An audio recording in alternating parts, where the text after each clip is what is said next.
Good morning, listeners, and welcome back to another episode of Time Travel News. Today we have two special guests, William Shakespeare and Melina Marketa. We will begin this episode time travelling to Stratford, London, following a visit to the Opera House, and to conclude, the two unique writers will join in a combined interview to discuss how narratives from the past and the contemporary era illuminate and convey ideas, attitudes, and values in our modern world. Let's go back in time.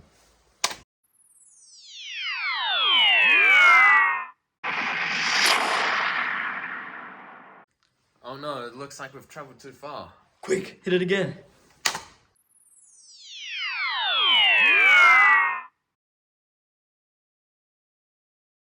Good morning, Shakespeare. I'm so glad you could join us today. Of course, thanks for having me on the show. I've been very busy writing my new play, A Midsummer's Night's Dream, but found enough time to come on the show. Oh wow, that sounds interesting. Anyway, let's get straight into it. So, William, would you mind giving our viewers a short rundown of what your play, Romeo and Juliet, is all about? Yes, Romeo and Juliet, one of my best works. In fact, it's just been published in Quarto. It is a tragic story of star-crossed lovers from feuding families ultimately meet their inevitable demise due to their unforbidden love, which unites the families in grief and reveals how senseless the conflict actually was. How would you best describe this writing you've composed, and was there any inspiration or influence when writing the play? I would say that the piece is best described as a separation romance, and in fact, my Romeo and Juliet was not the first written. Luigi da Porto and Matteo Bandolo had key roles in developing the plot and adding adaptations to characters in their earlier versions. Also, the general type of story represented in Romeo and Juliet has its roots in folklore and mythology. Wow, how insightful. Now, how would you describe the way the play is acted out for audiences?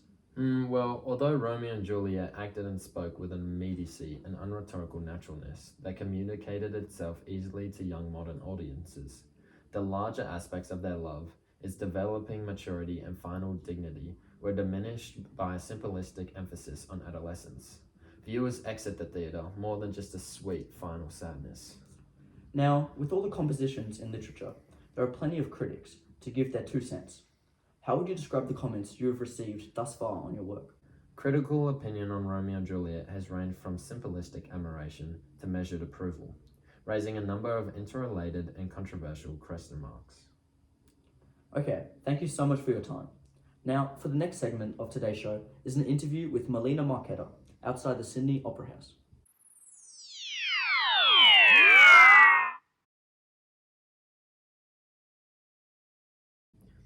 Buongiorno Melina, come stai? Oh wow, ciao, molto bene. E tu? Si bene. I'd love to talk to you about your novel, Looking for Alibrandi. What could you tell us? Of course. In fact, it's actually my debut novel and was published in 1992. It's a coming-of-age text, specifically aimed at young modern audiences, and it deals with issues of cultural identity, family, and patterns of behaviour passed down through generations. Now, did you have any inspiration when writing your novel? I have to say, my personal upbringing and experiences played a key role in the construction of the novel, because in all the books I've read, I was disappointed that I didn't see myself in those pages. So I decided to write my own book in order to embody my past life into a story which others could read. I see. Well, thank you for your time, Melina. It's been an honour talking to you. Now, ladies and gentlemen, we have a special treat for you.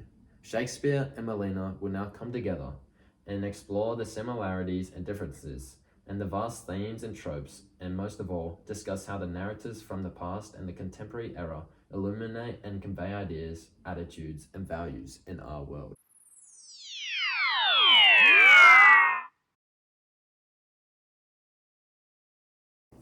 Good afternoon, Shakespeare. Firstly, I would like to compliment the characters you have developed in your text Romeo and Juliet, and how their relationships are still present in modern texts such as mine. Romeo and Juliet's passionate and ill-fated love explore themes of forbidden love and fragile family conflict, which are evident in my text between Jacob and Josephine, which then convey modern values in our world. Yes, thank you, Melina.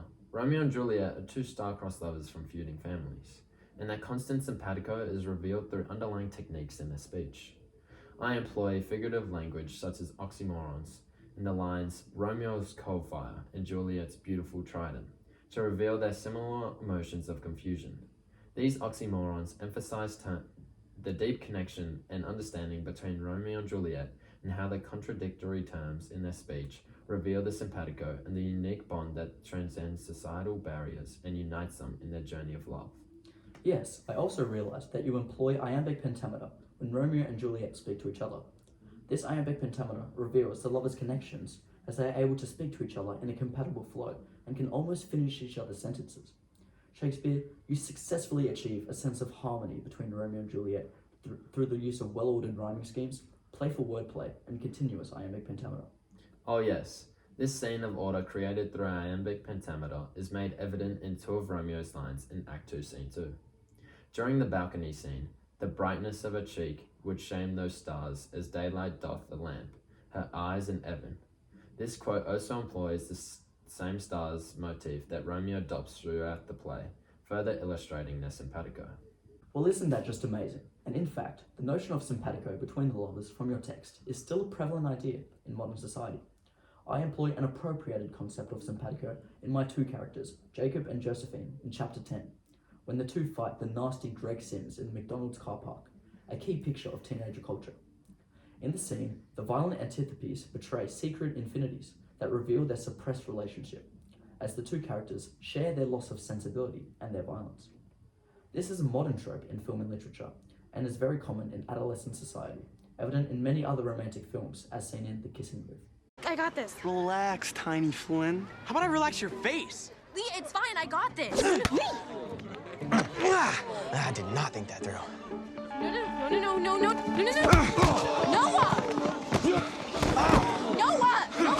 Stop! This complementary scene vividly exemplifies how our world frequently encounters the idea of simpatico in various forms, whether it's between star-crossed lovers or through modern fighting scenes that reveal an underlying connection.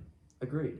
This character connection of simpatico illuminates in our world where conflicts and social tensions are prevalent, and a fighting mindset is a common attitude in teenagers to show a sense of love by protecting others. Moving on, Melina, I have noticed many similarities that our two texts share in their characters, scenes, and themes present within them. Indeed, there are several examples in our text of parallel, analogous characters. For example, Juliet and Josephine. Josephine is argumentative, non-submissive, and willing to stand up for herself, similar to Juliet. This is evident as when they are both under supervision from an authorial figure who uses horizontal, imperative language in order to assert dominance, such as Capulet or Lady Capulet, or Josie's mother or Nonna. It results in immediate conflict. Additionally, this rebellious nature which they both possess is admirable to readers, therefore engaging the audience, as well as their use of authorial intrusion. Overall, the duality of these characters indicates how texts from the past illuminate values and ideas present in the modern world. Yes, your contemporary character Josephine illuminates our world values very well. Today's society has a very rebellious nature, especially in adolescence. Similar to Josephine's school students in today's world like to not listen in class and disregard their teachers. In addition, they like to break the law by doing actions such as drinking or fighting. These concepts are both percepted in your novel and my play and convey our world transgressions to engage the reader. Indeed, additionally, Mercutio can be compared to Sarah, as they each, in a small way, have a bad influence on Romeo and Josephine. Another example of parallel relationships in our two texts are Romeo and Juliet, as well as Josie and Jacob. Romeo and Juliet's love is intense and passionate, transcending the societal divisions and family conflicts that separate them.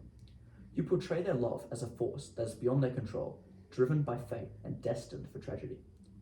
Their relationship explores the power of love to overcome obstacles, as well as the consequences of pursuing forbidden desires. Similarly, Josie and Jacob's relationship subvert boundaries and defy societal expectations, as they go to schools of different classes, and it follows the death of John Barton. By depicting a forbidden love story, I attempted to explore the complexities of relationships and the conflicts that arise when individuals follow their hearts against the backdrop of societal and cultural expectations. Yes, a theme that is relevant in each of our texts is identity. In Looking for Alibrandi, Josephine struggles to embrace her Italian culture and tries to stray from its traditional conventions. Conversely, Romeo and Juliet's pursuit of identity is marked by rebelling against authorial figures in their lives. My play critiques the concept of identity in a quote from Juliet in Act 2, Scene 2. What's in a name? That which we call a rose by any other word would smell as sweet. Juliet expresses her belief that a person's true identity is not defined solely by their name or family background. This quote reflects her understanding that true identity goes beyond external labels and societal expectations. Additionally, Romeo and Juliet's ongoing fate motif, as seen in Hanging in the stars shall bitterly begin his fearful day, but he that hath the steerage of my course direct my sail, relates to looking for Alibrandi when Josephine refers to her family curse that has been passed down from generations. Now, Shakespeare, just to conclude, I would like to compliment your text's enduring values and their ability to maintain relevance in today's modern society. Why, thank you. Yes, I attempt to create a dialogic text where polyvocality exists in different forms, as well as to appropriate Romeo and Juliet for a contemporary audience by manipulating dialogue, characters, settings, and scenes with a creative lens. Indeed, I believe that several tropes and themes present in your writing still applies to today's modern literature, to an extent. However, they are slightly varied in order to suit modern audiences and dichotomies.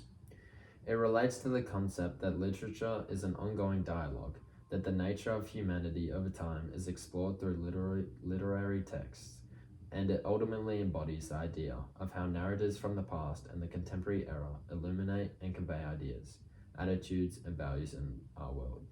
Thanks for tuning in. We'll see you next week, 7 p.m. sharp. TT News out.